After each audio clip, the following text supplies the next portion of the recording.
your jacket off, you're ready for action. It's fucking hot. It's still 19 and a half out there.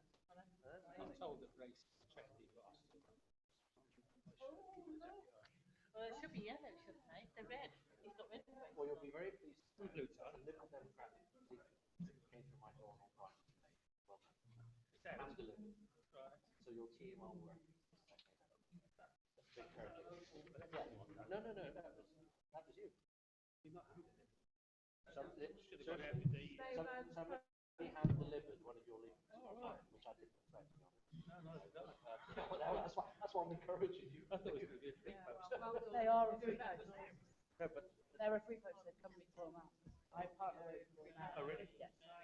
but they have. But they're not stressed. You can have an address. So where does your partner work? Yeah, well, I got the.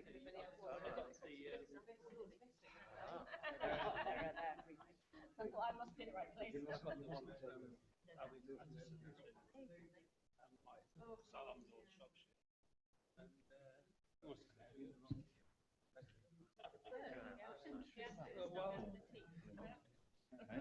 The way you do it. Yeah.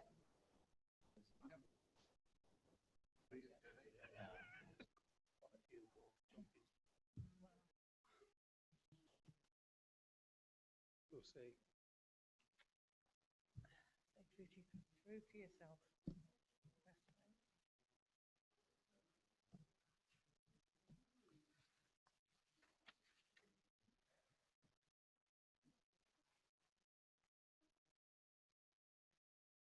It's all gone very quiet.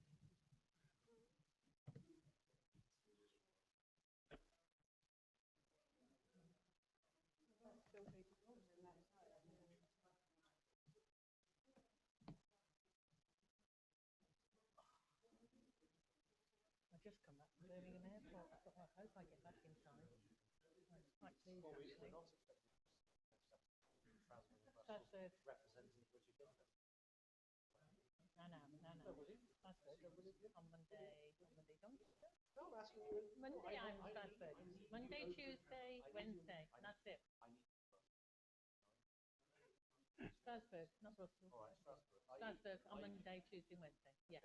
So will you be there? Yeah. You don't need to. You can't miss me.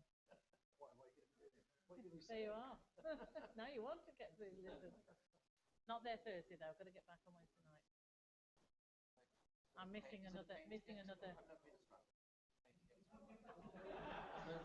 No, I go down to Gatwick on Sunday. Fly direct on site. It's the only way. But the reason I do it is it's the cheapest way. Believe it or not, £54. I know I can say you don't care what you pay on your flight, but I do care. Why did you go to Birmingham, Paris, Strasbourg? I can't cope the changeover from Denmark as well. I'd rather fly down on a Sunday night, pay 50 something pounds for a hotel, £54 on the flight. I'm fresh and I'm okay. It's just a bugger when I come back home on the night. The trouble is I'm missing, there's a Hustings on, but there's a Hustings on Wednesday night. The Hustings on Wednesday. Oh, that's cancelled. Yeah.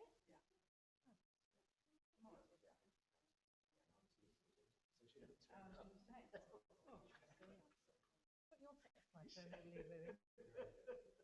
Cheeky monkey. Hey? I just want to get back in time.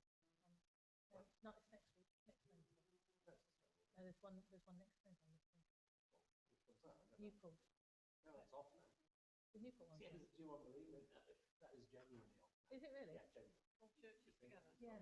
I'm quite keen to go to that. Will you? I haven't heard it off either. Well, he wrote it, Andrew. Yeah, I got an email from the bloke, Andrew, saying off because he hadn't had a response. He'd had a response to Trina, from me, to us, one other. He's had a response from me. No, he's had a response from me as well. I said I wasn't going. He doesn't open them. Yeah. Well, tell him what we have.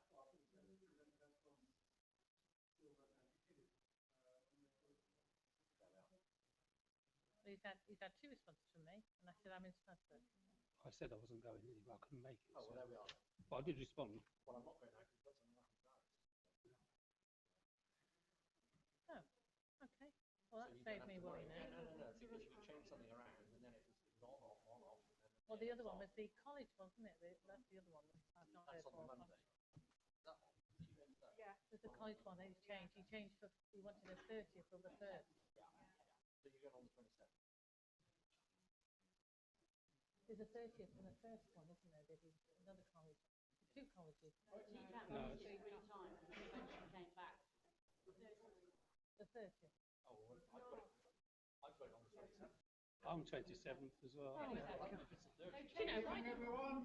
change their minds? We ought to do a poll, shouldn't we?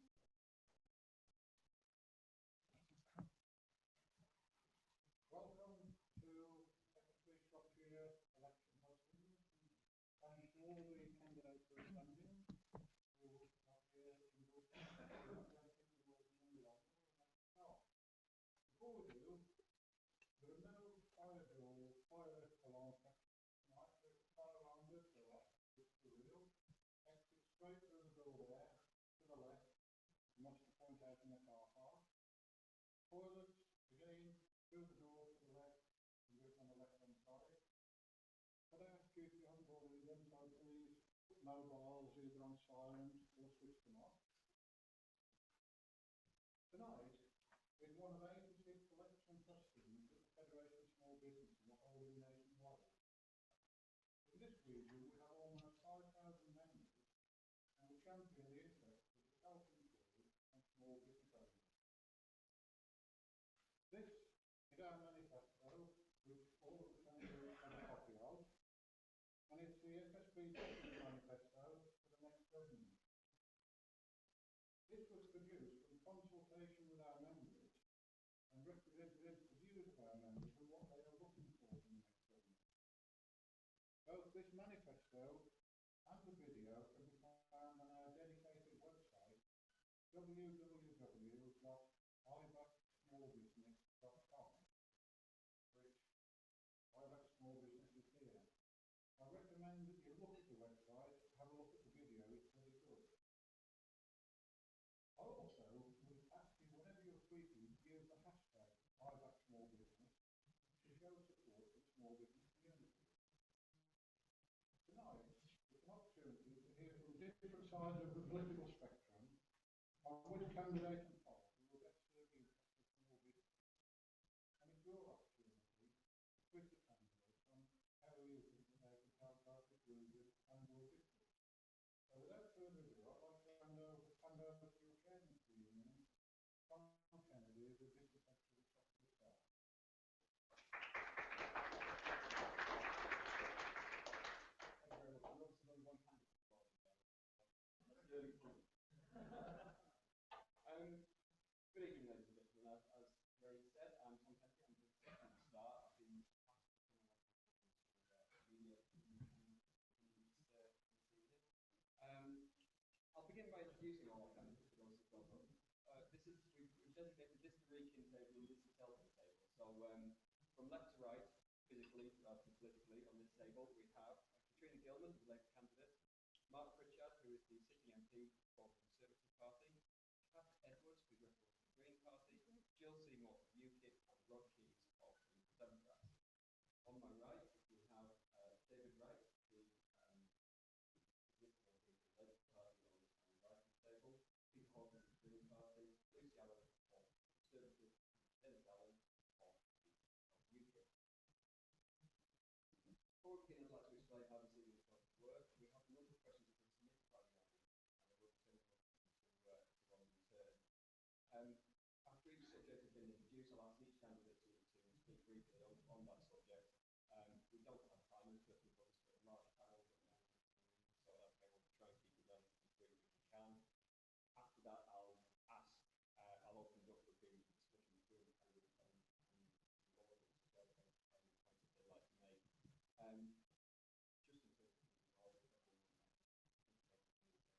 Just in terms of the order, a large panel, so let me know when you want to make a point. And same goes for the audience.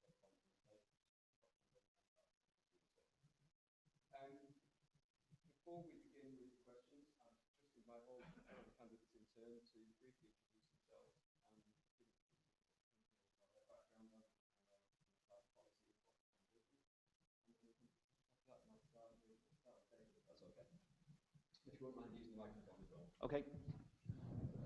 Well, it's oh crikey, that was loud, wasn't it? It's nice to be here.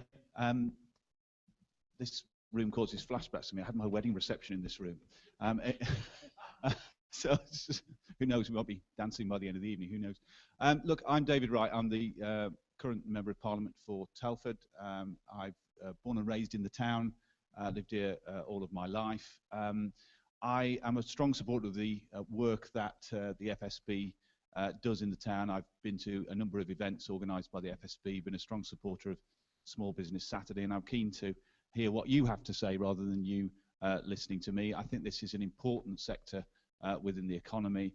I think very often the debate is around the needs of larger companies. I think the real engine of our economy is going to be small and medium-sized enterprises. So it's great to be here, and thanks for inviting me.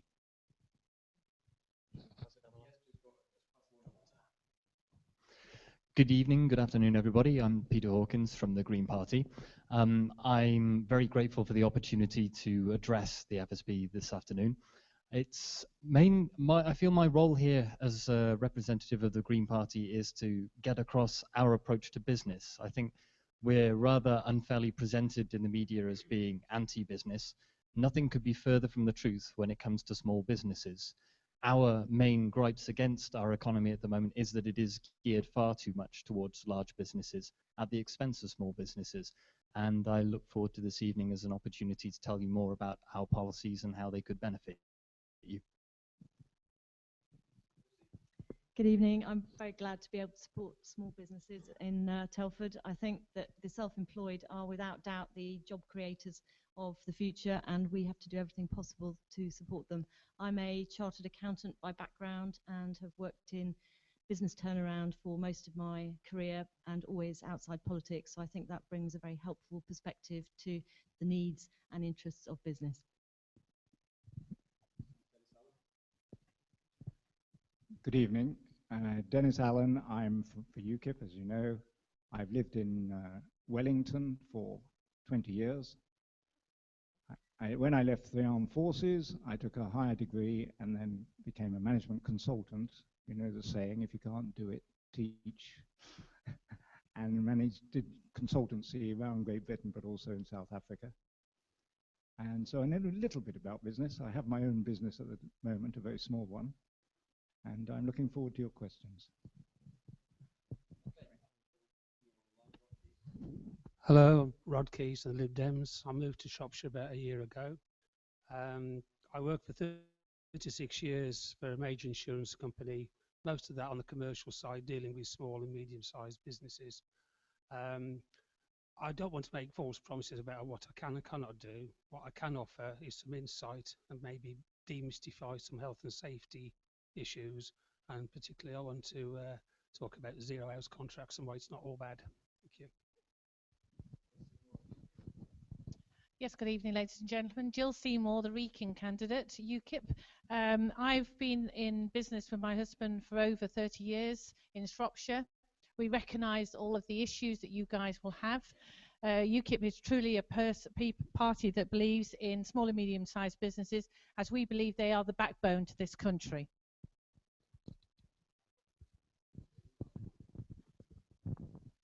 Good evening, I'm Kath from the Green Party. I would like to say that I also run a small business, very small one. I won't repeat what Peter said, but just to say that, you know, we appreciate that for a more sustainable world, we need to appreciate the local economy, and small businesses are an absolutely vital part of the local economy. Thank you. Well, first of all, thank you to Federation of Small Businesses for hosting this evening, and indeed the Shropshire Star. Thank you, Tom. Like many of the others on the panel, I ran a small business, in fact, two businesses, which I set up from a blank piece of paper, and thankfully they were fairly successful. So I did that before entering Parliament 10 years ago. What I would say about this general election so far is it's very frustrating as somebody who's come from business to see so much anti-business rhetoric, whether it be anti-big business, medium-sized business, small business. Business is good because business actually generates jobs, which pays the mortgage for many people and puts pay packets in people's back pockets. So we need to have I think, more mature and grown-up discussion and narrative in this political debate over the remaining 2.5 weeks. That actually business is good because business is what brings in the profits that pays for the public services that we all like to see, and particularly small businesses, which are the engine room and the majority of businesses in this country, about 92%, as I'm sure you all know. Thank you. Hello, I'm Katrina Gilman, the Labour candidate for the Wrekin. I've lived in Telford all my life, a bit similar to David Wright, my colleague. I've also worked in small to medium enterprises actually within the area before entering the public sector, which is where I currently work in the criminal justice sector. Having worked in sales and purchasing in small to medium enterprises, I know some of the barriers that there are in place when it comes to work, particularly when it comes to working in smaller businesses, because it always seems that everything's set against you. You know, we've been speaking in the Labour Party, and I particularly agree with the fact that this whole idea that most small enterprises have to pay for stuff in cash, and then they have to wait and normally get late payment from their suppliers if they're larger businesses. We've talked about being able to crack down on that and legislate for that, because actually it's not fair on those small to medium enterprises, and it's not fair that actually that the money and the investment that's needed in small to medium enterprises sometimes isn't there. You know, any economist will tell you we're still not lending enough money to small businesses, and the reality is we'll set up a small business bank that will help us back small businesses. Thank you.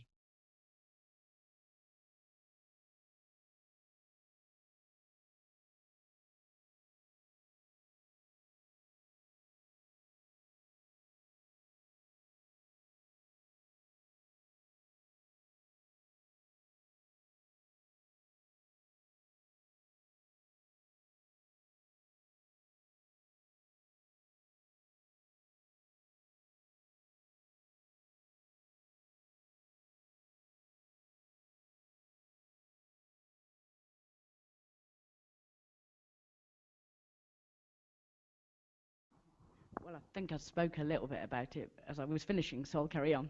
So 25% cut for small businesses in business rates and freezing business rates thereafter, lowering the burden on particularly small businesses, enabling them to grow and enabling them to employ more people locally. We want to support, and I think, you know, Telford and Wrekin Council have supported some businesses to grow and some growth and employment to come into the area, and we'd want to continue to do so. Giving consumers more power to spend in the local economy, though, is a good way of making sure that small businesses continue to grow. So, you know, there isn't a public versus the business. It doesn't have to be rhetoric around business. Business is good, but so are people, and people and business work well together. And if the local economy is thriving and people are in good jobs, earning good wages, and they're actually able to spend more money in the local economy, that enables small businesses to grow. The other thing is talking about reforming the energy market, because small businesses are just as affected as our householders by rising energy prices, and obviously we spoke about freezing those prices and reforming that market, which should enable businesses again to have a benefit of not paying out so much. Thank you. Well, of course, we talk about large businesses as well as small businesses. Every large business, or pretty much all of them, started off as a small business. So when there's big business bashing, we need to understand that a lot of them did start off perhaps with a blank piece of paper and a single person setting up the company. So I think the environment and the discourse about businesses is important. Secondly, confidence, business confidence. We need to ensure that anybody thinking about setting up a business locally, or perhaps in another county, or whether it be in London, or wherever it might be, or Shrewsbury, or wherever it might be, people need to know that their investment is hopefully going to have a return on the capital employed, or return on investment. And what we don't need is a narrative of being anti-business and the potential for tax rises. Now, what we know from the Labour Party, this is an election hustings, so I can be party political, is that they have not ruled out increasing corporation tax. Ed Balls admitted it on the TV the other day. And he said that he would still like to see it as one of the lowest in the G7. At the moment, it is the lowest in the G7, having been cut from 21% to 20% this month. And of course, even if it went up to 26.5%, it would still be around the lowest. So there is a wriggle room of up to 6.5% increase in corporation tax. Now, I'm not going to be silly and suggest Labour are going to do that. They may not, but they may well, after the election, put it back up to about 22%, and that will affect small businesses as well. Of course, locally and nationally, the government have doubled the amount of small business relief. We've also announced in the budget there will be a business rate review, and I think that's important, and I think hopefully all the parties can agree on that, because we do need to look at the way business rates are raised, how they are set, and how they are distributed both locally and nationally. And one other thing, which is sometimes overlooked, small businesses, of course, have been encouraged by the government to take on more people, and they have a national insurance contributions holiday as a result of that. That's specifically targeted at small businesses. If that were removed, and there's a suggestion that Ed Balls might remove that, that of course would be a tax not only on small business, but a tax on jobs. Okay. Support for small businesses. What's in our manifesto? Well, some of the things. We would set up a People's Bank based on one of the banks that we already own, and that would offer cheap loans. And the idea would be that it wouldn't have a profit, therefore it could produce those cheap loans. We would also reduce employers' national insurance to 8%, because that would then help you to pay the living wage. For large businesses, we would increase corporation tax to 30%. So hopefully that would level the playing field. Your corporation tax for small, medium businesses would stay at 20%. And we would increase the small business rate relief to £15,000, and we would simplify PAYE. For you, Peter.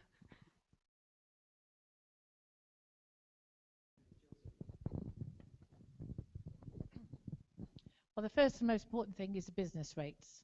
We recognise that in lots of places they are suffocating some of the small businesses. So UKIP's plan is that any property of rateable value of less than 50,000, the business rate will be to get 20% rate relief. If you own more than one property, the rate relief will still apply as long as the rateable value of all the properties are still less than 50,000. The other thing is that we recognise that quite often you want a loan, and when you go to your bank, you've got issues, or the bank makes it very difficult for you to have loans. And we know ourselves that this can be a real stumbling block, especially when you've got a new idea that's coming along. UKIP has recognised that there is still this trade credit stimulate loans through that. The other thing is that it's employment, and the issues of taking up any new staff. A lot of small and medium-sized businesses are quite concerned about the rules and regulations. We sort of don't support the 0 hours contract, but we recognise that there is a market for some flexibility in that, certainly for students. So I think it's got to be looked at, but we are against 0 hour contracts. The other one is, I think I've covered the business rates. The other one is the heavy burden of red tape, and I think you've already know that UKIP has always said we need to take out as much burden of red tape as possible. Thank you. Right, the best way to support local businesses and small businesses is not to work against them wherever possible. We shouldn't be prejudicing our closest markets in Europe by trying to pull away from Europe and closing them down. I would like to investigate peer-to-peer lending, which is available in a limited way at the moment, but there must be a way where people have some money that can lend to a business that they want to support, where they don't have to go through the big banks. That needs to be investigated. There are progressive tax regime, hopefully following the review that's already been announced, which Mark referred to. And I think what I'd finally say is don't be afraid of Lib Dems as a government. You've only got to look at what Vince Cable and Danny Alexander have been able to do to show that you don't need to be scared of the Lib Dems. Thank you.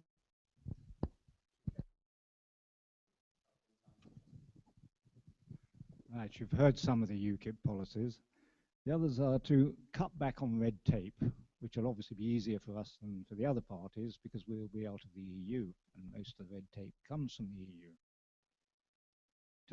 to make it very difficult for big business to delay paying its suppliers and its subcontractors, because you will know better than me, they sit on the money, and you are struggling for cash flow because the big company isn't paying you.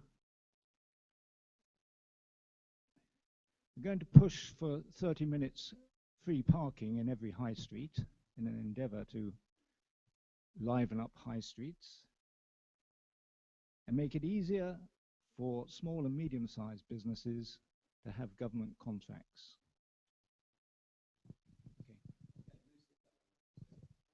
Well, Stuart's question was about how would we help locally small business, and I think we need to address that one more specifically.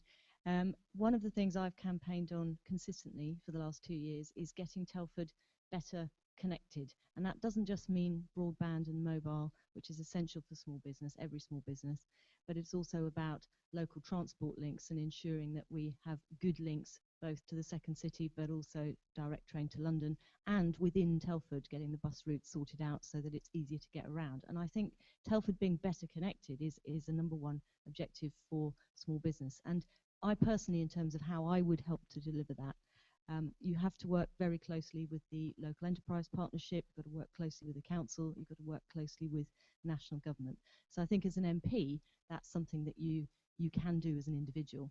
And just to add to that, something I've been able to help a small business in Telford with directly was they were about to be evicted from their property for failing to pay their business rates and hadn't realised that they could claim small business rate relief. And literally on the day of the eviction, I was able to be there to help them get that sorted out. And I think there's so much that we can do as individuals to help business on an individual basis. And we all talk about national policy a lot, but as MPs, there's sometimes a limit to how much you can influence policy. What you can do is influence and help locally in your own backyard. My points follow on from... You okay there, Rod?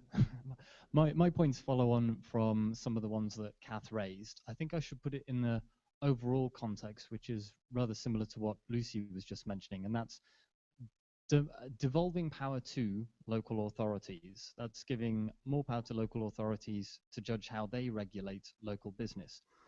And that's to put in the context of giving local authorities more discretion with business rates and more discretion, in fact, with rent controls on properties that they own, to give more chance for local businesses to grow.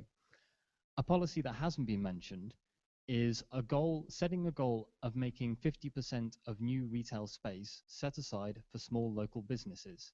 I've put this in a local context. If you could imagine Southwater, which at the moment is completely made up of large chain businesses, with small restaurants that have actually been put together by local people, run for local people, who are paying local taxes and keeping the money in the area. It's about putting a community focus back on local business again, because there's a strong link between having locally based small businesses that goes far beyond just the taxation and employment areas. There's a strong community feeling to keeping business in the community. Mark mentioned that business is good. Good business is good. We can see that there are bad effects from large businesses, and we want to give a level playing field to small businesses to protect them, because they are important and they need looking after, and they don't need to be treated in the same way as large businesses. Hence, we would be also bringing in strict deadlines on payments. Off the top of my head, I think the figure for small businesses that would be working with local authorities, we'd be capping that at 7 days, and we would be absolutely rigid on this, because small businesses do not want to be kept waiting on cash flow issues. Thank you. Well, I think a lot of the areas have been covered, really. Katrina mentioned the intention to cut and then freeze business rates for 1.5 million small business properties over the UK. I think that's an important policy, and I think that people want to see action on late payment, as has been said. When I go out and talk to businesses, I do get around the town. I visit small businesses and large businesses. I think their main concerns often relate to cash flow, their ability to invest, the opportunity there is locally for them to expand their business. And really, I think I wanted to sort of sum up this section, if you like, before we open it out, by saying that I think it's about a culture issue and a contribution issue. You know, small businesses don't sit in isolation just thinking about some of the issues that we've been talking about. Small businesses also want to contribute to the education process in our town. They want to contribute to skills development. They want to support other businesses, both in their supply chain and across the broader economy in our town and across our region. So I don't think small businesses necessarily have a different perspective to very large ones in the kind of contribution they want to make to our community. I think that's really positive. I want to support the small business sector and the large business sector. One of the things I do think we have here is a fairly pro-enterprise, pro-business local authority, and I'm very pleased about that. I think they go out of their way to do good things to support business and to try and attract companies to our town. They undoubtedly will get things wrong, because all organisations get things occasionally wrong. But I do think we have a culture in this town, right across the political spectrum, I would say, and across the local authority, that we are fairly positive about dealing with businesses and fairly progressive in our approach. I think there's a lot we can do also with some of the smaller councils. Parish councils can make a big contribution, because, you know, this is about investing in environment. It's about making sure that our town looks the best it can and is attractive, not just for businesses, but for people who live here as well. I think we have a legacy here that's been quite positive, in the sense that we have a sort of fairly well-planned environment here, where you have a lot of industrial estates and planned business environments, and I think that's quite positive. We don't have a lot of businesses cheek by jowl by housing. We do in some places, but we have a fairly planned environment, and I think that's a good thing for the town. It's been fairly positive for us, and I think we need to do more to ensure that businesses on those industrial estates come together. There was a great initiative, for example, on crime and security running on a number of our industrial estates. I was there at the launch of the one on Stafford Park. So, you know, those kind of initiatives where businesses come together, work with the council and other partners, is really good. We've got a good relationship, I think, here with the LEP. We've got an excellent growth deal that we've managed to secure in terms of the LEP locally, with about £19 million of investment to free up sites on the motorway corridor. I think that's a good thing. I think that's the council working in partnership with business, working in partnership with central government. You know, that's what we should be doing, being positive about our town.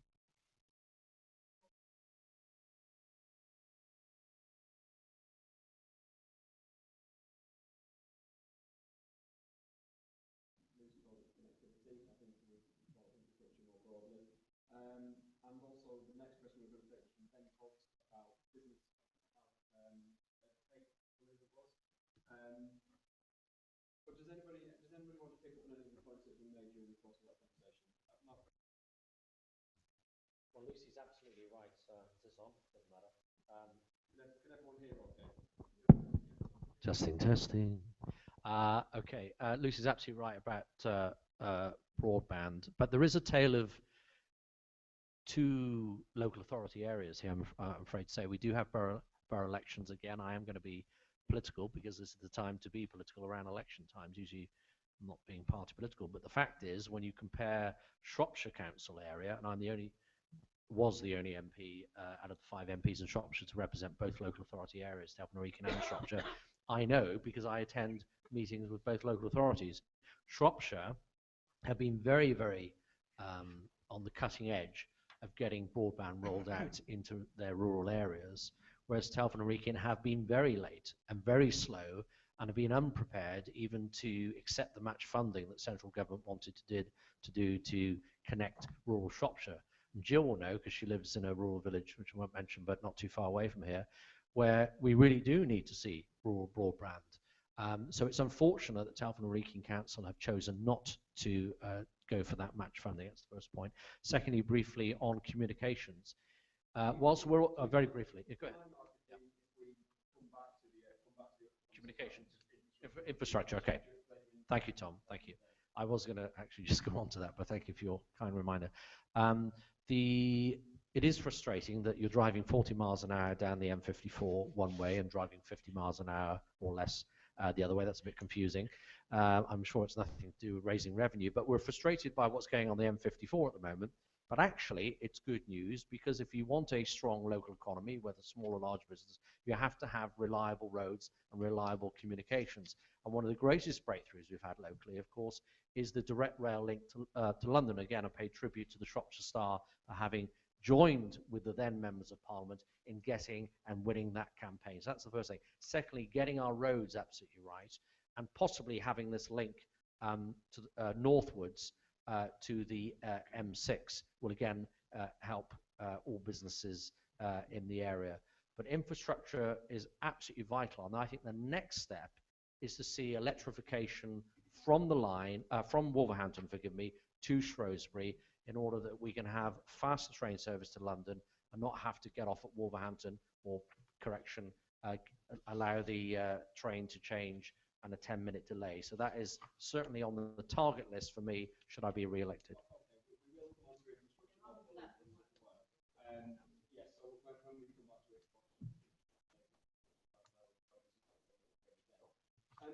Katrina, do you want to come back on the point that Mark was making about Labour's plans for corporation tax? To be honest, he's putting his finger in the air and deciding what we are or aren't doing. That's exactly what he's doing. And if you want to, I don't want to come here and speak to small businesses about the political wrangling, and actually lots of the political wrangling that you're fed up of hearing national politicians doing. I absolutely don't. No. Listen, Mark. I don't want to come here. It's their opportunity to ask us questions, not for me to point out what might or might not happen. I want to give the people in the room the opportunity to ask the questions. The questions about corporation tax are currently, we have no plans to raise corporation tax. That's what it is. There are currently no plans. He never ruled it out, but that doesn't mean it's going to be done. But I don't want to play the same game that people are fed up with. I stood for politics for the right reason, for the reason that to make a difference to ordinary people, and actually small businesses and small enterprises are ordinary people in our community. And I don't... Mark.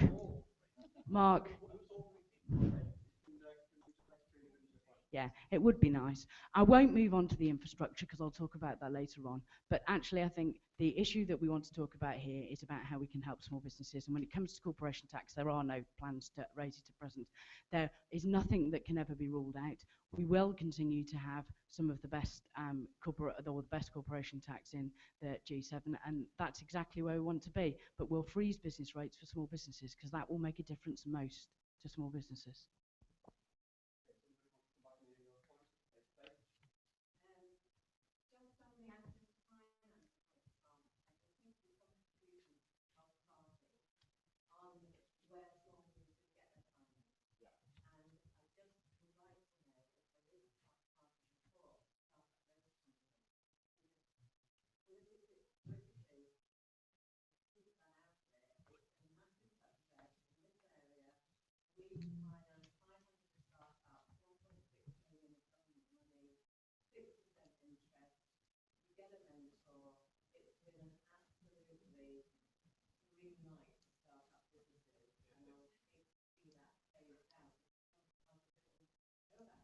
Well, we've heard a few different discussions during the course of the introductions about how parties want to finance small business. We've heard peer-to-peer lending from Ross Keys. We've heard about that's not instead of, it's in addition. In addition to it, yes, and we've heard about British Investment Bank. Is there anybody from the floor who wants to talk a little bit more about some of those issues? The gentleman in the not going to call it not non-partisan. I'm Andy Barnes. I'm a small business owner. I'm a business mentor for Britain, and also I'm director of a multinational company. The issue I have is that it is a really low level of information we need to get out to these markets. How do they access the knowledge that's under it? It's very articulated that there's quite a partial confusion on what's available, or we're going to add something on. It's actually about what is available, where can they go for it, where is the signpost, where is the guidance. And I've done an awful lot of work with small businesses, and the confusion they always have is, well, I didn't know that system. Yeah, but Shropshire County Council's got these 40 different grants. Doesn't really got these 15. But actually, depending on the thinking, if I spoke to the and ask the same question about redundant buildings, you get a different answer, a different figure, a different volume, a different amount, a different number of people to employ. The beauty is, what we want in the political arena is consistency, clarity, easy access knowledge, business link, love it or hate it, find that's really good to do. There's no other way. So can I say, I think Andy's right, we've met a number of times and talked about these issues. I mean, I do think it's important that we support the kind of work that you're doing, and obviously I've been to take a look, and it's incredibly impressive. I think there is an issue about giving young people in particular confidence about setting up businesses and about giving them advice and support in terms of doing that and bringing ideas to market and understanding how to develop business acumen, if you like.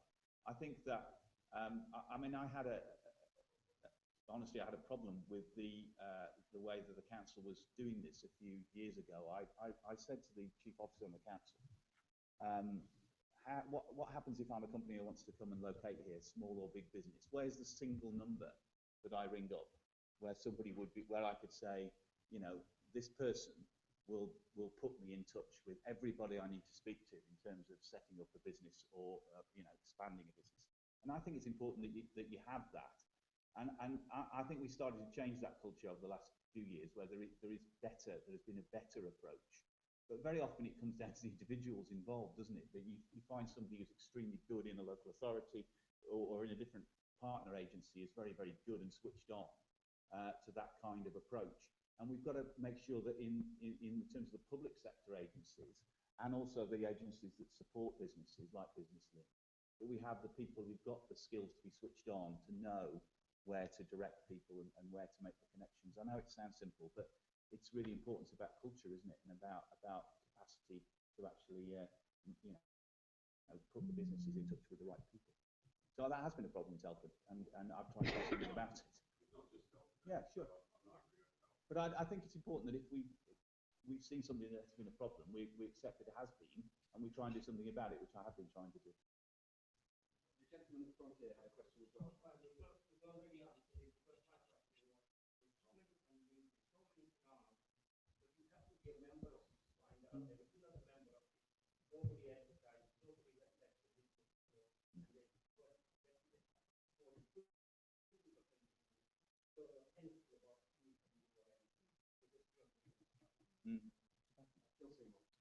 Just to go back to that business link at the time when in our business when we had there was a focal point of a guy used to come to the business.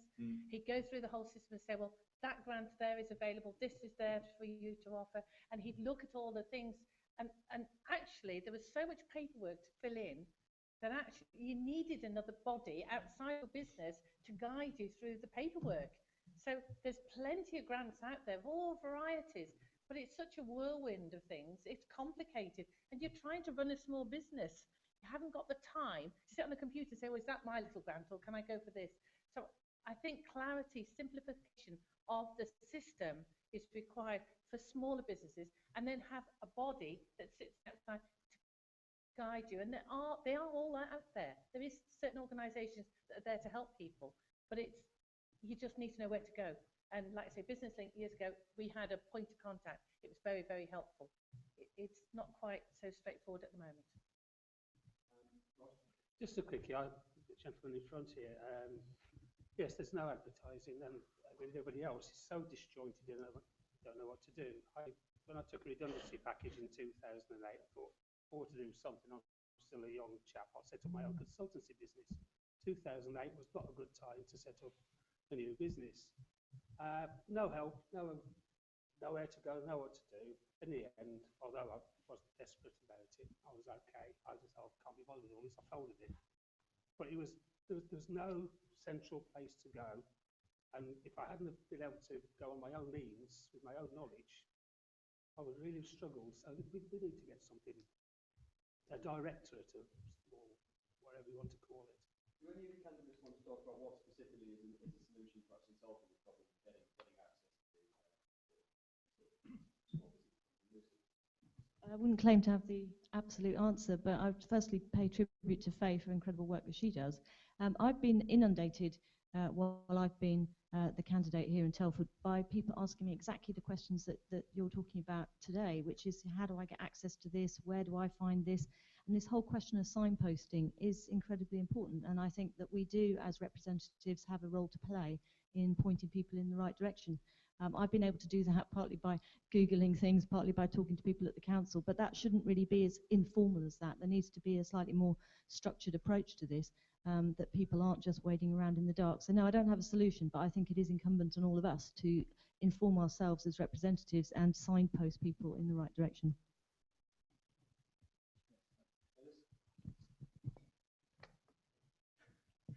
In the 1980s, I was had contracts with the Manpower Services Commission to help start up small businesses.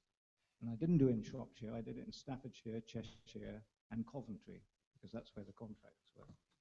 But basically, it was 2 evenings a week for 8 weeks, a couple of weekends, and then after that, 3 months, me calling on any business that wanted me to give them advice. And as far as I know, they're all still going. They're certainly going about 3 years after I stopped looking after them. Okay, I'd like to, oh sorry. You guys definitely that telling all kinds of things positive. They don't want to fight in real business. If they did, I don't think it's point about half-hour car park. We really hope someone with my business. Do you want to say what your business is? I'm an artist. So I'm carrying lots of kit. Especially in London, always finding car park where you're supposed to go. Expensive off on the street. You've got a half hour, you go to your client's bureau, you find out where the car park is, come out without getting a huge fine. It's a big bonus. But on the more local note, I obviously looked at all the brochures that have come through my door. I've only had 2 from the Conservative, 2 from Labour, 1 from the UK, I think from the Green or the Democrats so far. The service, one is printed in red, the other in London. Sorry.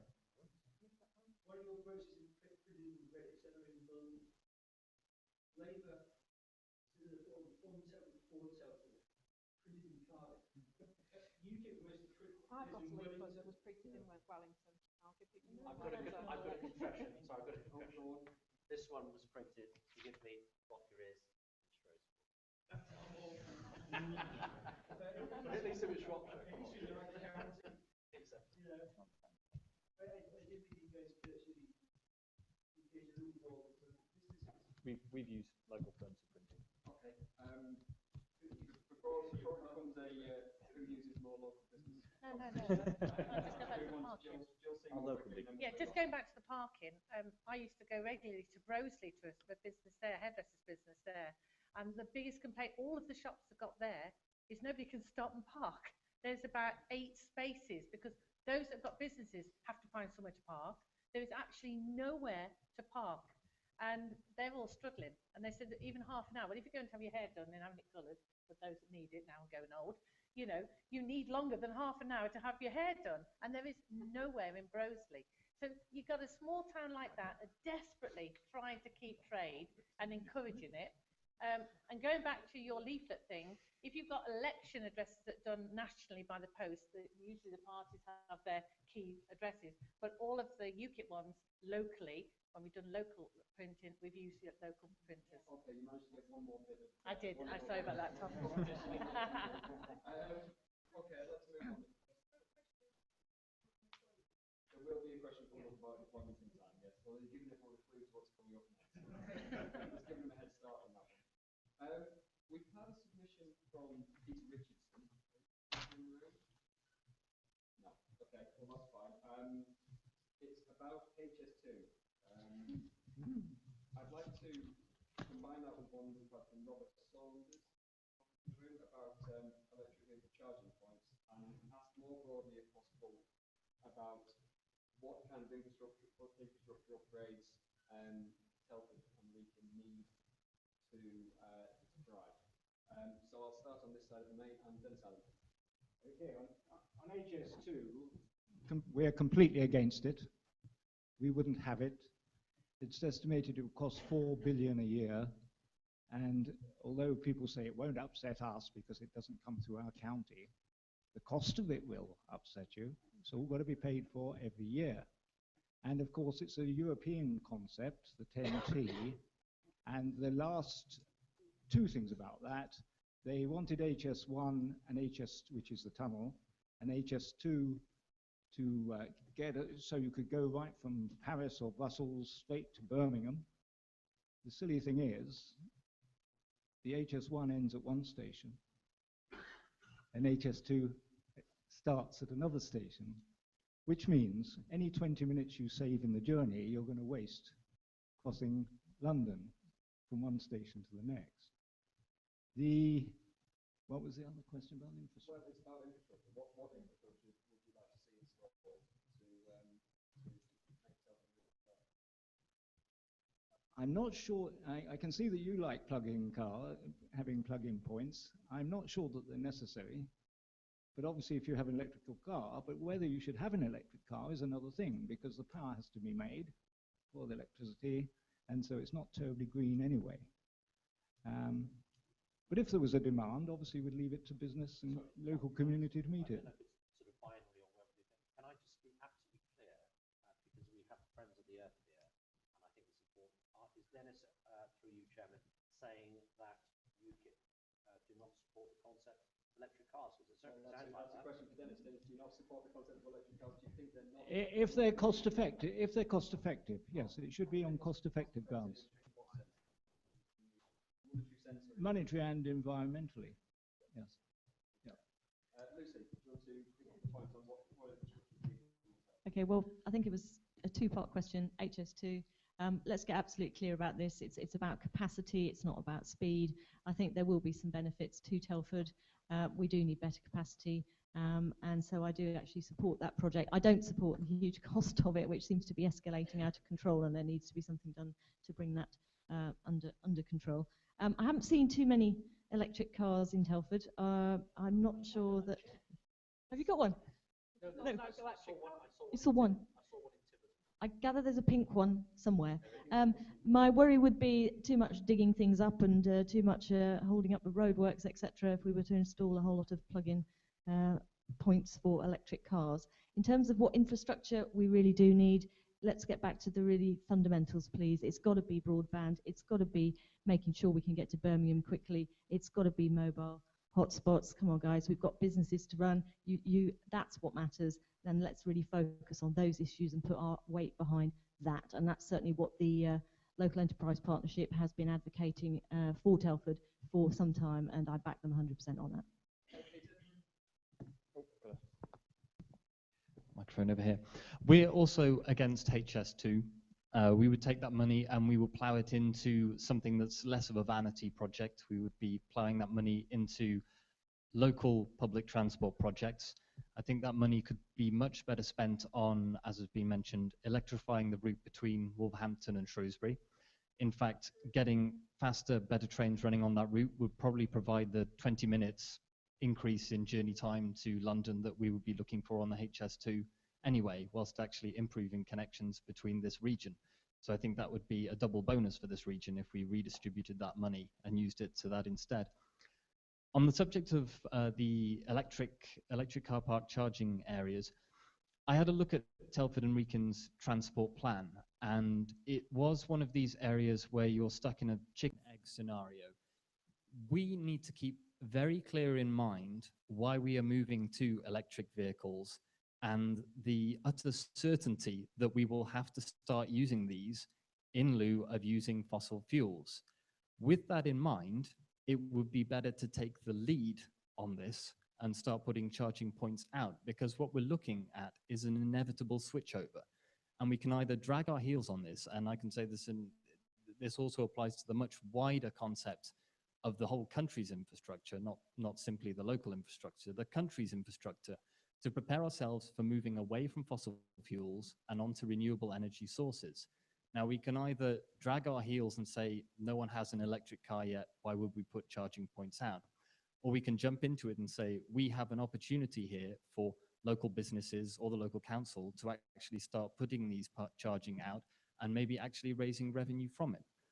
I think it's important that we actually look at this as an opportunity and take the lead instead of dragging our heels on it, as we always seem to do when the environment comes up.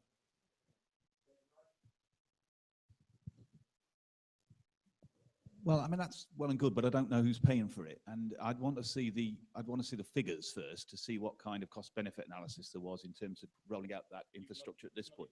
So, I think we'd be good to see some figures. And I'm not opposed to the principle of rolling out charging. I'm just saying that we'd have to look at the principle. One of the problem I think at the moment with a number of vehicles is range, isn't it? I would perfectly happily buy an electric vehicle, but the problem is range, isn't it, in terms of your ability to travel and do business. If you're moving around locally, then probably makes sense. It depends what you want to do with the vehicle, I suppose.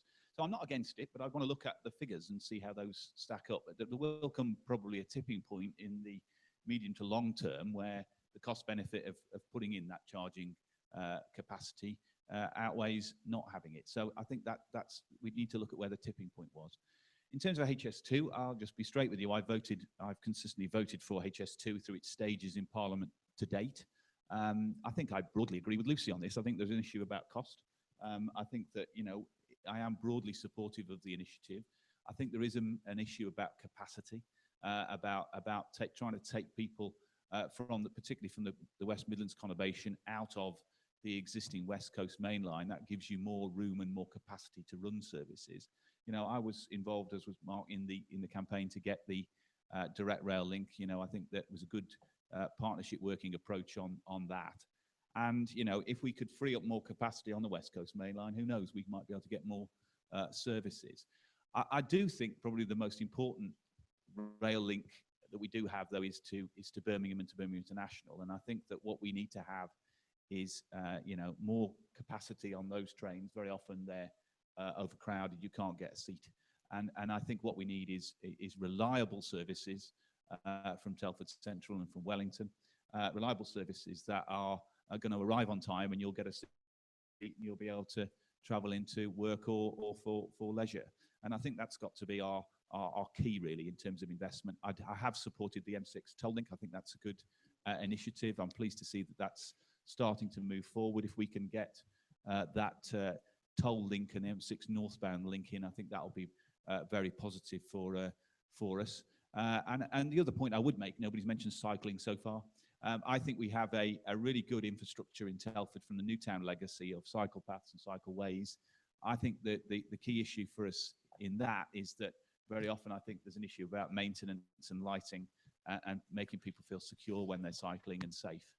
And I think that that's an issue that we have in the town, but we have a great legacy for cycling in the town that was left by the Development Corporation, and we ought to make more of it.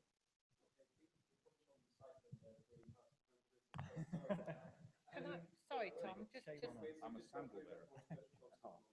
Okay. I'll start on this side with caption. With me? Right, okay.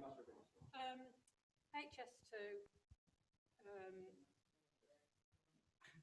wherever it's occurred in the world, HS2 has drained money out of the regions. It doesn't take it out to the regions.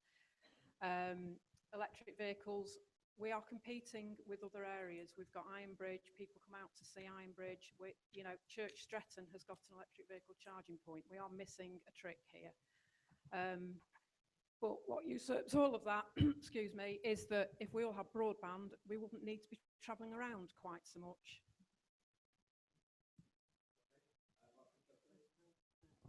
Thank you. Well, it might seem a small thing, but the other day, I've passed it many times, but I think Telford has a pretty grotty town sign.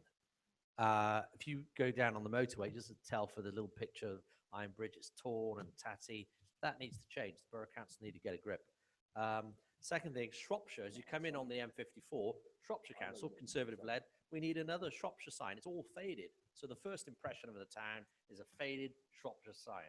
It's not a faded county. It's a great county run by a great council. They need to get a grip and sort that out too. So let's have 2 new signs. If we get anything out of tonight, let's have 2 new signs saying welcome to the county of innovation or whatever it might be. So nice emblem and symbol, etc. Just on a more sort of strategic level, of course, Wolverhampton, the government have announced, I think, £13 million, not my patch, but for the railway station. That's great news, and it certainly needs it. Shrewsbury, I think the station is going to be renovated, £6 million. I don't represent Telford, and we need, though, nevertheless, my constituents use Telford station. We need to see the station redeveloped. Why is Shrewsbury having a redevelopment? Why is Wolverhampton? What about Telford? Who's speaking up for Telford? And we need to have it. We need to have it. We need to have it. I'm going to say it anyway. We need to have it redeveloped. And you know, no. Look, I was walking on it the other day when it was raining. The lighting is poor. It's slippery, and I think it's dangerous, and it needs to be fully redeveloped. We still have the situation of people parking on the town side, which often can be dangerous at commuter time. Anybody uses the station. If you want to disagree, that's fine. That's my experience. On the M54, one of the things about noise pollution, we talk about actual sort of fossil fuel pollution, but it's one of the sort of successes of getting that M54 works done is also the noise reduction technology. So the M54 now is going to be a lot quieter for people living in potentially Lucy's Patch in Priors-Lee or living in parts of Shifnal where there's road noise, particularly when we have a north or northeasterly wind and rain, because it does produce noise pollution. That's good news. On HS2, yes, it will increase capacity. It's important that those areas affected by HS2, I think there's going to be an announcement in the autumn, what the route is going to be for Route 1, Route 2 options, and those people need to be fully compensated and ensure that they can move on with their lives. Of course, if we have Ed Miliband running the country, the railways will be renationalised. And I personally don't think that is a good thing, because that's our policy. One thing you have on the Wrekin giant is a decent sausage sandwich, and all of us probably can remember the British Rail sausage sandwich. Thank you. Yeah. Well, I will not. I will refrain from speaking about sausages. And what I will do is talk about the train station that's actually in the constituency of the Wrekin, which is Wellington train station, which does require work. I don't think we need to get away from its historic nature and the way it looks. Actually, it's a great building, but it requires renovation. The wooden bridge across the station is appalling and actually still requires renovation. But actually, the thing we haven't talked about is buses. And if you own a small business that's like a shop, or you want people to come to your high street in a shop, actually, we need good public transport. I'm a bus user. Due to medical reasons, I take medication that means I can't drive. So I get round the constituency on the bus. And what I can tell you is if you want to get a bus to get somewhere, make sure you leave half an hour to 3/4 of an hour before the time you actually need to leave, because that means it'll get you to the place on time. Actually, we need to do more about our bus network. We need to do more also about when we're looking at handing out contracts, but we've talked about regional powers and regional networks and being able to give regional money for them to set up and for them to control some of their own transport routes, and the bus network would certainly be one of them, because it's not good enough, and it's not good enough for the people. And actually, if you look, and I've got stats from the business, Barclays Small Business Stats on the area, a large proportion of those spenders in our communities are those people who will be eligible for a bus pass. That means in lots of circumstances they'll get to your business site if it is a site that has consumers by using that bus pass. If the service isn't good enough, they won't be coming. I'll get back to the points of the question, I think, here. Lucy was right. It's all to do with capacity, and it should be marketed more on capacity, not on cutting a few minutes off the train journey. Dennis, I disagree with the cost you mentioned is probably a gross cost. By the time you paid wages, national insurance, corporation tax of all the contractors, all the business involved in it, all paying taxes, the net cost is going to be substantially less. On electric vehicles, I've noticed a few points starting to appear in motorway service stations now, which I hadn't before. But David makes an important point. If I was buying a motor vehicle, an electric type or a hybrid, I cannot rely on the publicity blurb. The mileages that they quote as being able to do an electric vehicle are wrong, and that needs to be looked at if they're to progress at all. So we need to look at the technology as well. Okay, Jill? Right.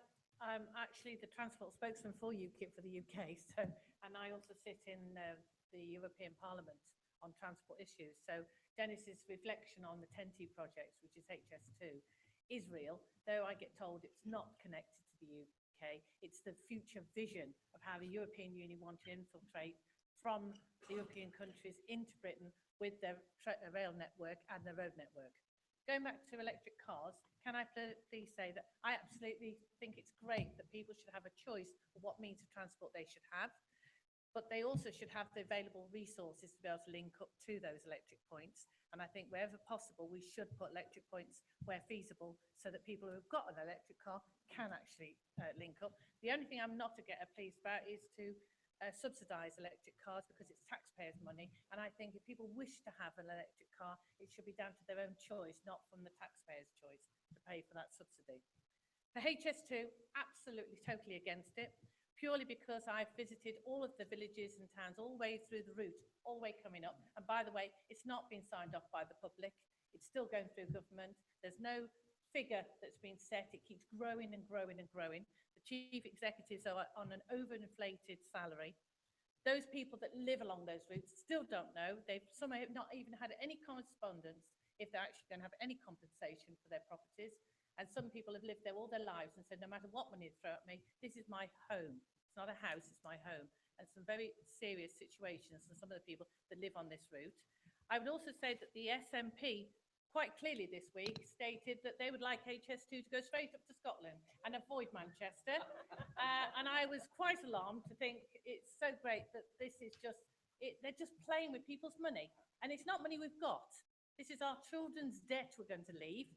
And I think we ought to sort out our debts now before we start spending any more money that we haven't got.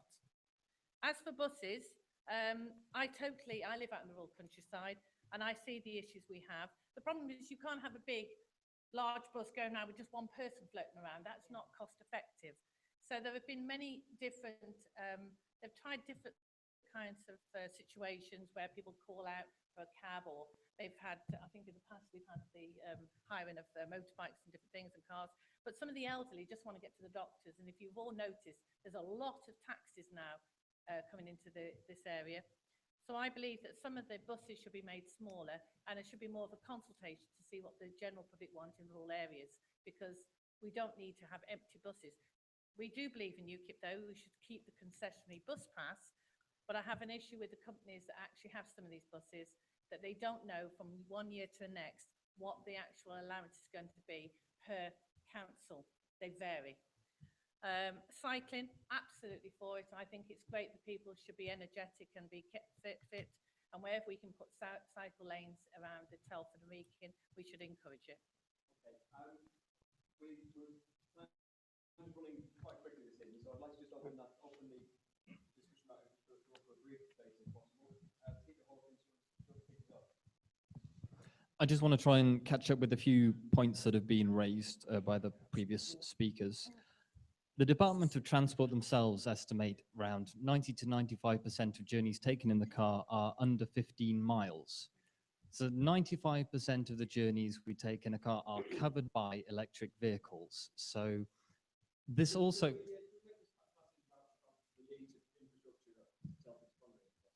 We're just coming on to the charging point there, which the charging point, which is to say that the charging points themselves are in fact there to give confidence to people about.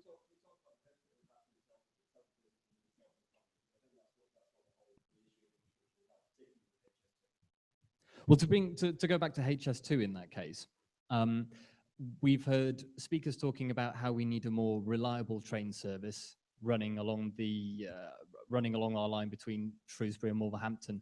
Wouldn't it be lovely if we actually had control over that, which we don't? We've had to go cap in hand to Virgin to try and beg for a service to go to London. Wouldn't it be better if the railways were actually owned by the general public and the government, who could then look to strategic organisation of where the railways are going, strategic organisation of looking at the needs of passengers, looking at better trains, looking at electrifying the railway line, and that was actually done with a political will and political leadership, rather than get to the situation we've had after 20 years of privatization, where we now suddenly find ourselves with the West Coast Main Line absolutely full up because nobody had the nous in the last 20 years to see this situation would be inevitable and start investing when the investment was actually needed. So I think one of the first steps we need to do to start improving our railway service would be to own it and take control of it and take control of the planning. And then we wouldn't be in this mess in the first place. But I can't comment on the sausage sandwiches, I'm afraid.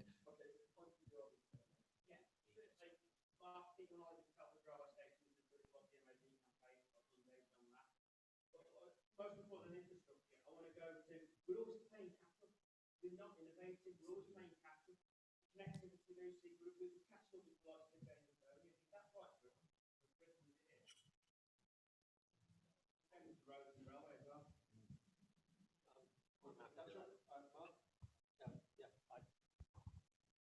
Sorry, I'm unsure. I didn't catch your earlier comment about MOD Donington. It's great that we're going to have the UK logistics hub at Donington. That's fantastic news.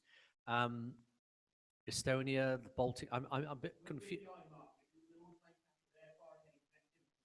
Ah, right. Okay, fine. You're absolutely right. And Estonia has the NATO Cybersecurity Centre. But you weren't here earlier when I commented that we have an excellent broadband rollout program in Shropshire.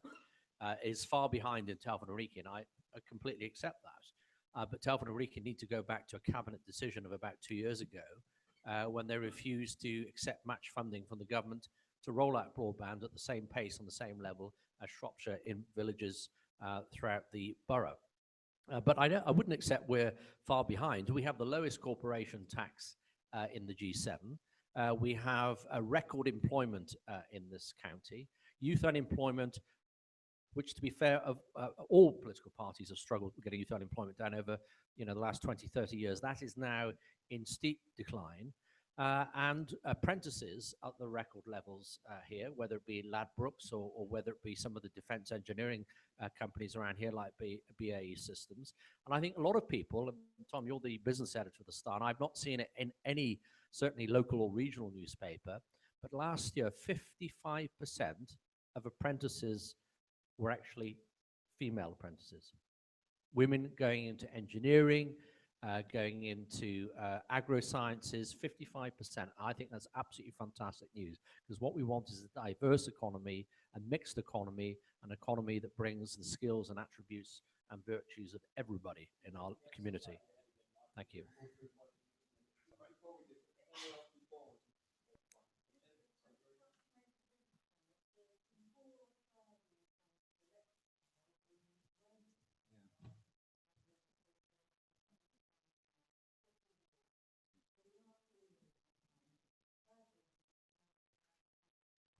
Say, Tom, just on that. I mean, yes, I accept. We need. I agree. We need to diversify our energy sources, and that includes for transport as well. But I have to say that the majority of people who have a car in this county, a very large rural county, have a car not as a luxury but as a necessity. And whether they drive a car or a small white van or a large white van, with the cross of St. George on the side of it, hooray for that. The fact is that we need to ensure that wholesale petrol and diesel prices come down very, very quick. And I'm glad that it is the Conservative-led coalition government that has frozen the escalator, Labour's fuel escalator. And should they return, I suspect fuel prices will be going up again.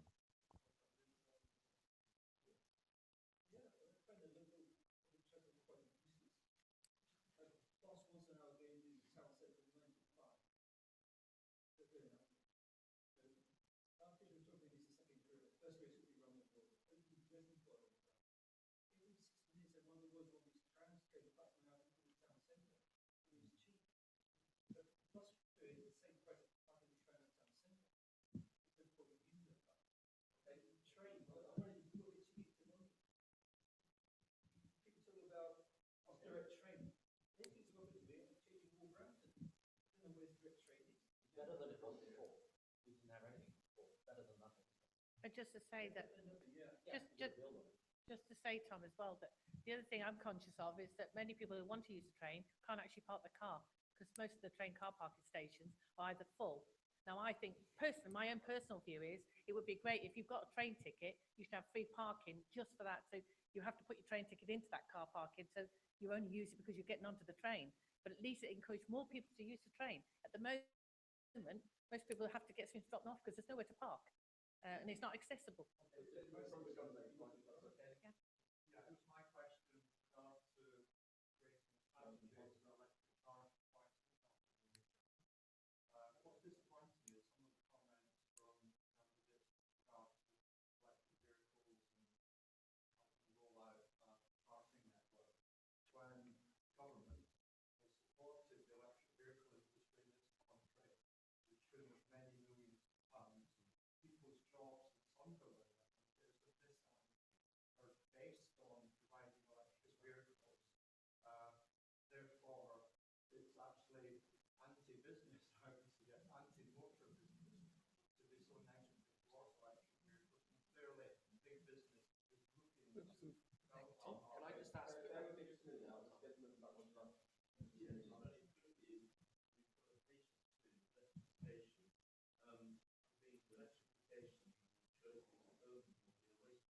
Just going from Shrewsbury, Telford, Birmingham, London, we're just driving more the trade again. The concentration, everything is London, everybody in London.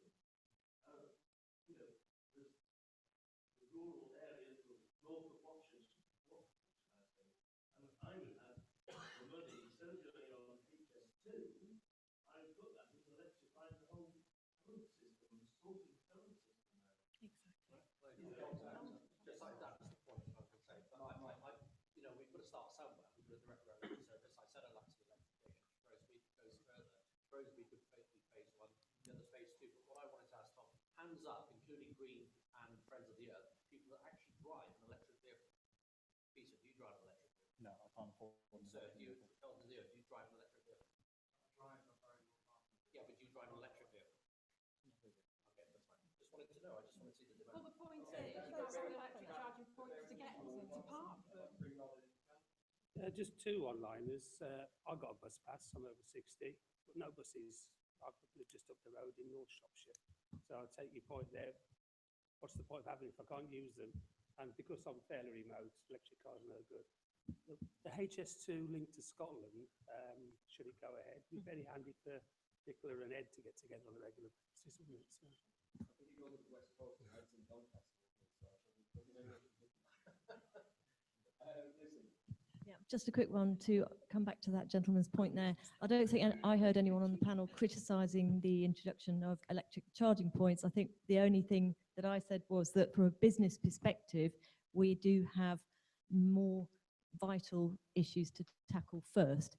But that is not to say that that is not something that could be done in the future. But from a business perspective, and that's what we're here to talk about tonight, things like broadband are a priority, a greater priority as far as I'm concerned, than charging points for electric vehicles. Okay, we're getting short on time now. I'm going to move on if that's okay. To question of what are the candidates going to do to address youth unemployment and the public employment more broadly in Telford and Wrekin. I'll start on this side on this side. Yeah, 2 years ago. Yeah, 2 years ago, it was the biggest issue facing Telford, without a doubt, was youth unemployment and the skills mismatch between the students coming out of school and the jobs that were available. I think that in that 2-year period, we've seen a stunning decline in youth unemployment in Telford. That is a mix of good work on behalf of the council. I have no problem in acknowledging the work that they have done there. We have seen new apprenticeships, it being incentivised employers to take on new apprenticeships. We have seen lots of independent organisations championing young people and employability skills, such as TCAT in Dawley, Matthew Webb House, Juniper Training, all sorts of organisations like that, and some of the organisations that Faye has been doing to get young people into work. There's been a massive effort, it's paying off, and I think we should be very proud of that. I have to say my answer is very similar to Lucy, and I also would like to pay tribute to the local authority for the work it's done in this area. I think credit where credit's due. Telford and Wrekin's really focused on reducing youth unemployment, and we've seen it in the results that have come out. The only thing I have to add to that is we would look at changing our current culture, which says that the only successful route out of school is to go to university, and start to put more emphasis on apprenticeships and improving apprenticeships, funding for apprenticeships. And I think that would be the focus for us on reducing youth unemployment, is to generally put apprenticeships there as a proper viable option for you to pursue as you're leaving school. Well, look, Job Box and Job Junction locally have been very successful with specific mentors to support young people and get them skilled and get them into work, and I think that's been a really good project.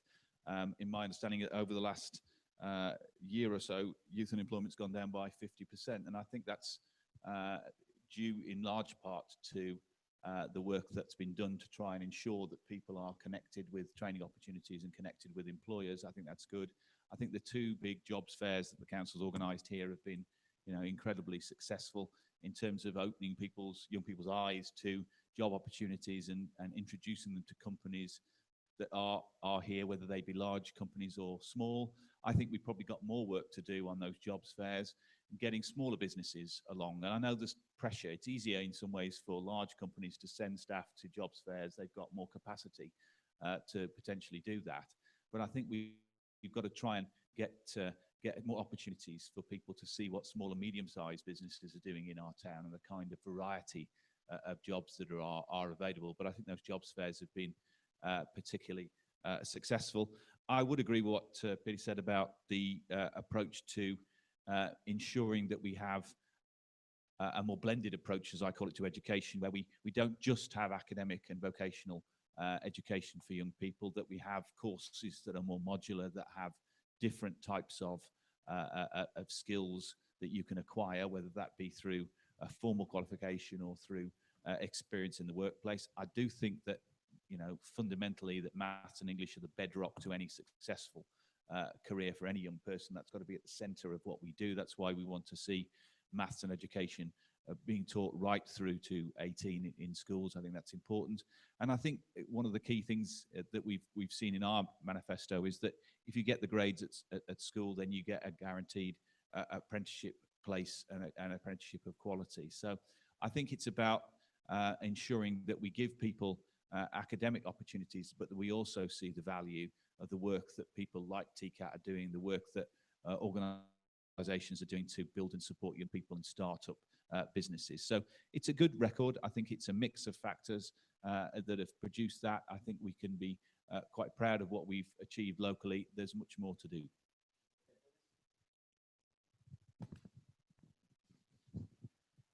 One of the problems I've come across is an awful lot of our young people are almost unemployable because of their attitudes. So we've really got to adjust the education system so that they understand the importance of getting qualifications, whether they're vocational or just skills. But they do need to want a job. And I've come across, I used to go around to schools trying to select people for government apprenticeship schemes. And you'd go to one school where nearly every child would be able to go. Another school, and this was in Derby, about 2 miles away, and hardly any of the children were suitable for employment because the way they'd been treated or taught or the area they came from, they just all wanted, and this was in the late 1980s, they all wanted £200 a week and nobody telling them what to do.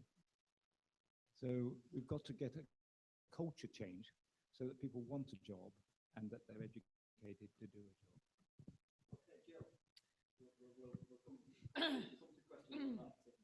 Well, UKIP certainly believes in the young people, that they certainly need support. One of the big things is that UKIP believes in students having to go to scrap tuition fees. So those that want to take science, technology, engineering, medicine and maths, because we believe a lot of businesses are looking for people that have got skills that are going to contribute to these businesses. Certainly, the other option as well is allowing students to start an apprenticeship in place of the 4 non-core subjects at GCSE level. That would at least give them that nice stepping stone into moving into business. I think for me, for small businesses, we've got a lot of young people that come knocking on our door, and it's, as long as the issues with health and safety, I mean, years ago, I'm old enough to remember that as a family, you can encourage your families to come along now. There's so many rules and regulations about having somebody just to try out 1 week. I'd very much like people to have the opportunity just to come and try out a week to see what a business is like and grab these skills, because they don't know what they're letting themselves in for. And I would encourage any small businesses, but through the Federation of Small Businesses, I think there is a good link that we could work with for small businesses to encourage young people to be interested in what I call technical kind of skills. You know, they're very talented. They just need just the chance, the opportunity. And I think we could all do that around this room. I think David hit the nail on the head. Certainly when I was working, at one time I managed 60-odd people over 2 sites. So with natural wastage, I was having to recruit 5 to 10 people every year. The standard of literacy and numeracy of people supposedly with A-levels, sometimes with degrees and with GCSEs, was disappointing to say the least. So we used to have to define our own entrance examination. So early years education, being able to read and write and do sums. The training and the skills you can do once you're employed. But I'm afraid, you know, the standards of our education outputs at the moment is not consistent and not reliable to employers. I don't know how you find it with the smaller businesses or medium businesses, but so-called qualifications on paper don't actually mean anything. It's the person that matters. Get them in, sort them out. Thank you. I wonder if Dennis is referring to one of my nephews, who's the apparently unemployable individuals, who spent 6 months having studied for 3 years in an engineering qualification to fail to find work in that field, and now works packing stationery. And it wasn't for will of not wanting to work, but it was being able to find the work. I think lots of small businesses will find they employ young people. I think one of the things we need to look at is making that easier for you to do so, but also we talk about this jobs guarantee, which also enables us to give incentives for small businesses to employ young people when they come out of the education system. But it's not just, as well, we've talked a lot about maths and science, but it's not just about that. We also have creative skills that are required in our economy. We need people, you know, as you can make potentially more money out of a mobile phone app than sometimes you can being a civil engineer, you know, we need creative thinkers. So actually the creative subjects are important, and we still need to remember that they're important.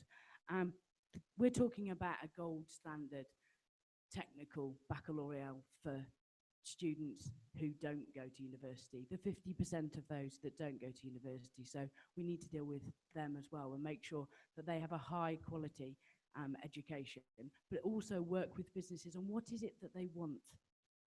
Let business help us develop some of the qualifications that businesses need. If we're lacking in the skills, then it's businesses that can tell us where those skills are lacking most. And actually we need to guide particularly those technical qualifications to make sure that they meet the needs of business. Well, I'm sorry to say be slightly contemporary about this, but again, we are around election time. People have to make some very serious choices, and it's a borough elections as well as the national parliamentary elections. And what we see in Shropshire over the last week are failing schools. Not all of them. Most of them are doing a great job. The teachers and the governors are doing a great job, but the local education authority is clearly taking its eye off the ball. And it's no good blaming the principle of academy status. The local authority, education authority, the borough council need to support any school whose parents and governors want to go to loan and give it as much support as possible. And there are many academies up and down the country, and indeed within this region, that are very, very successful. And the borough council need to answer some very serious questions of why these schools have failed. Literacy rates are 1% above the national, or illiteracy rates are 1% above the national average on maths and English. Why is that the case? when there's record funding coming from the government for education, both for Shropshire Council, who are doing far better, and the Borough Council, for some reason, the local education authority has not got it together. Locally, we have a great new college and TCAT, and TCAT, I think, are one of the great champions of apprentices and engineering, and the diversity of courses there. Absolutely fabulous facility and credit to the staff and governors there. Harper Adams University used to be agricultural college. It was the Conservative government that made it a university. I don't know if people know here that if you go to Cambridge or Oxford, that's great. I didn't, by the way. I went to a lesser university. But if you go to Harper Adams, you're more likely to be employed when you leave Harper Adams than if you leave Cambridge or Oxford. It is number one in the employability charts when you read the Sunday Times or the Times Education Supplement. So that's a real testament to the teaching staff and governors, and of course to the students there. Just briefly, Tom, youth unemployment has been a challenge for many governments. But what is clear, and I pay a testimony to David Wright, recognizing that youth unemployment has dropped by 50%. In fact, 200,000 young people are now off the dole as a result of the government's policies. There are still too many. It's around 740,000 still remain on dole. That needs to change, and it's something that is changing, and it will only change if government get off the backs of both small, medium, and large business. Okay, youth unemployment. We would roll out a home insulation programme, which would include apprenticeships. We would roll out a house building programme, which would include apprenticeships. We would make sure that local council tenders could only be given if they included apprenticeships. But the other problem that the youth have is that they aren't able to follow the jobs because they can't afford the rents. And so we would reintroduce housing benefit for under 25s, and we'd also look at a fairer rent, assistance for fairer rents. Okay, so we want to come back on any of those points on the family. Gentlemen, we'll look back. One of the problems for the young people at the moment is actually getting into work. In Telford Wrekin, cannot get a bus to all wood when they make a mistake. Yeah. Also, the cost for the young ones to actually get there. To go from privately to public transport. You had a point as well, then come back to that. I do have a point, Tom, and the point is, young people are the capital of this country. What we do as a nation is we beat up our young people. We've got some in the room tonight. Look them in the eye and say that. It's despicable. I have dealt with young unemployed people in this borough for 4 years. I've not met one who's unemployable or doesn't have work. Me too.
for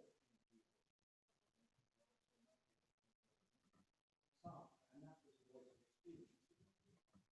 Certainly not in the but I have consulted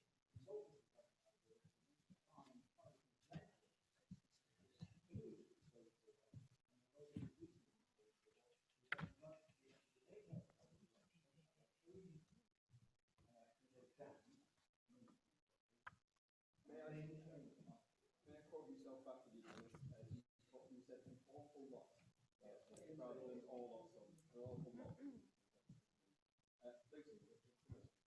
I just want to say that I think it is the most dreadful thing to write off anybody at any stage in their life. We don't know where they came from. We don't know what opportunities they've had or not had. We don't know anything about them. And to write somebody off, my niece has a degree. She works cleaning toilets in a hospital.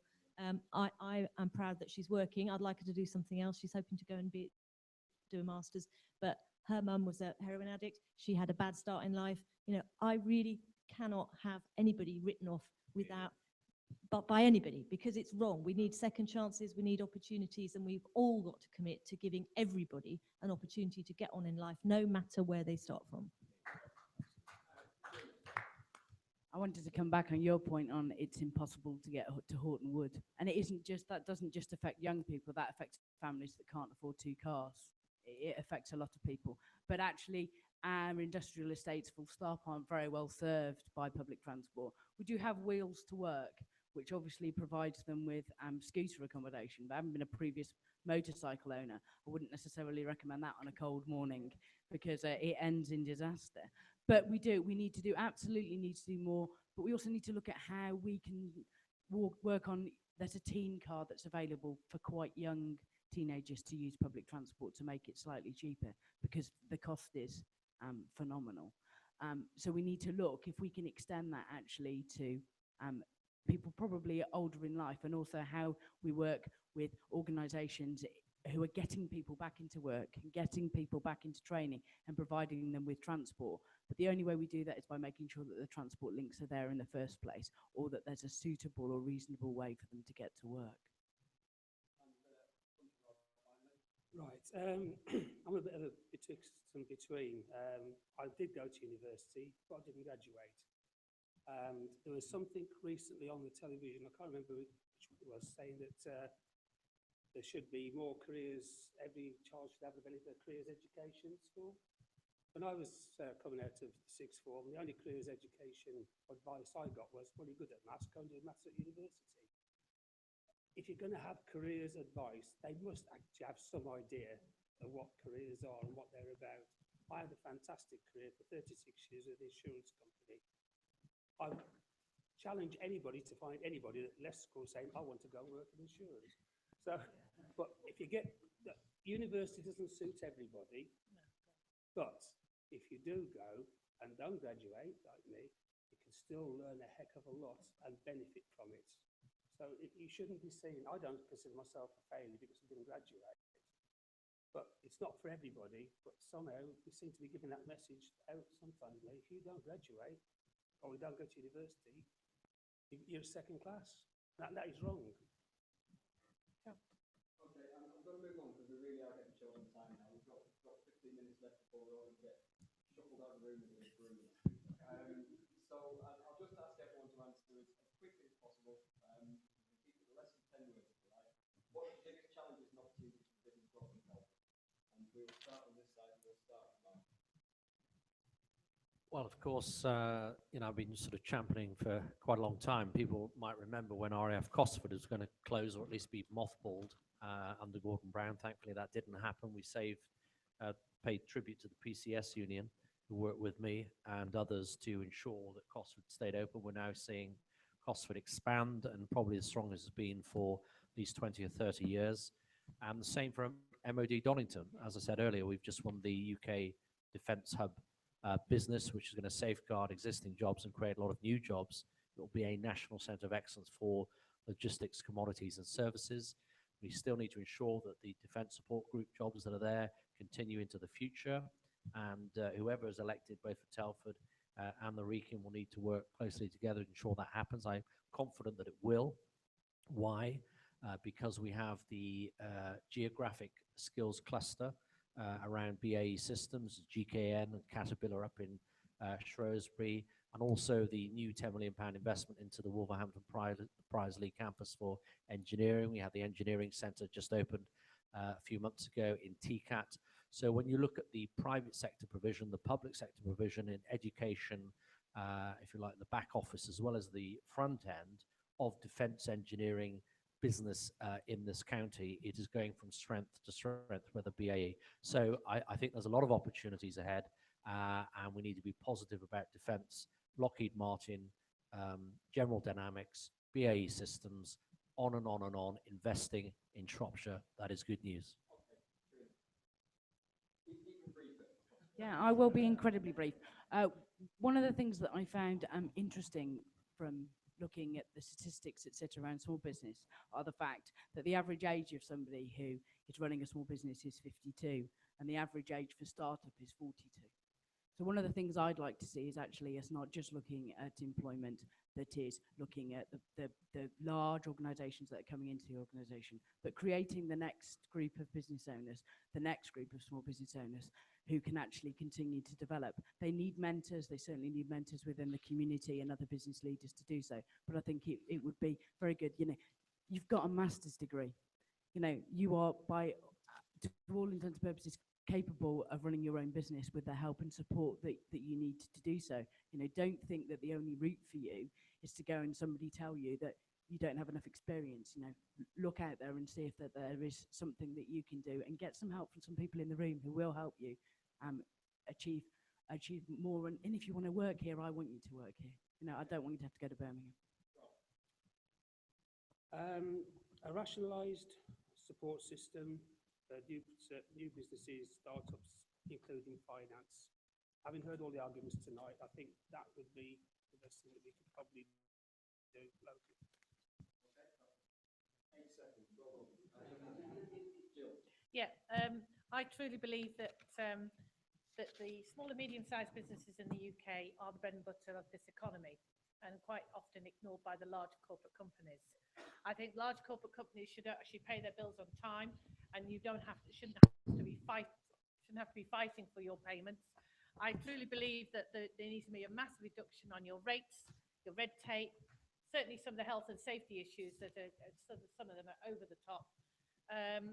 So certainly supporting anybody that wants to be an entrepreneur. And again, with this young man here, my son's at university, over 600 applications, not even to get an interview. So I totally understand where you're coming from. All he wants is a part-time job, anything. He's even offered to do it for nothing. And that's what young people are doing, which I think is an awful state to be, because you feel like you're demeaning what you should be served as a bit of respect. So I think, you know, we need to look at that. And the way I would have done it is actually get more and more of the businesses involved in meeting up with the young people at universities and at school and saying, look, this is what we do. Do some more invites, let people know what they're getting involved in. Opportunities, I think our high streets and market towns are fantastic resource.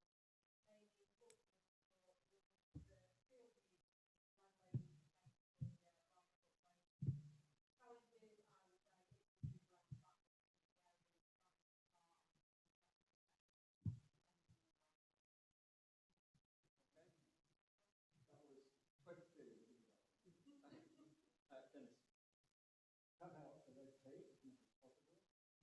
It enables so the cash flow is easier and things support from schools so that people want jobs. Okay, I will just remind you that the question was what are the challenges and opportunities. Well, I think there are all the opportunities and the opportunities in that.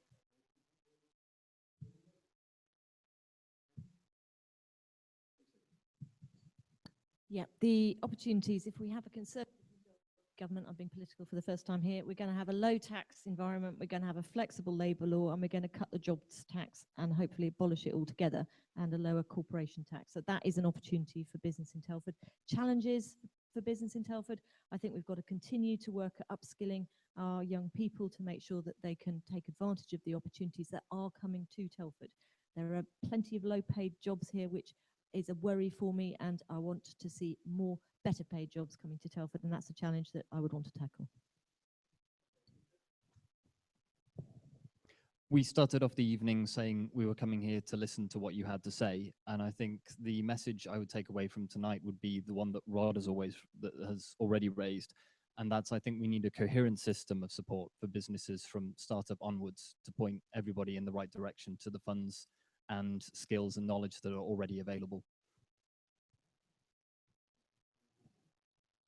Look, I think what struck me this evening is clearly there is continuing work to do about support services in partnership between the FSB, the council, Business Link, different organisations. We need to continue to coordinate our activity as effectively as possible. That's a challenge and an opportunity, if you like. I do agree that we need to build our skills base, and I do think we've got to be trying to tackle low pay, and we've got to be trying to attract higher paid jobs to the town as well, so that we get a more diverse jobs market. Building skills is crucial. I want to see us attracting new businesses to the town, but I also want us to see us supporting the ones we've got. There are real opportunities in the supply chain here. I think, you know, the JLR investment on I-54 is fantastic news for us as a town. I think we've got real opportunities to build on the supply chain there, and I think the LEP investment that's been proposed gives us a chance to do that, which is very positive. I'm interested tonight that nobody's mentioned tourism, because I think tourism is such a huge sector for this town.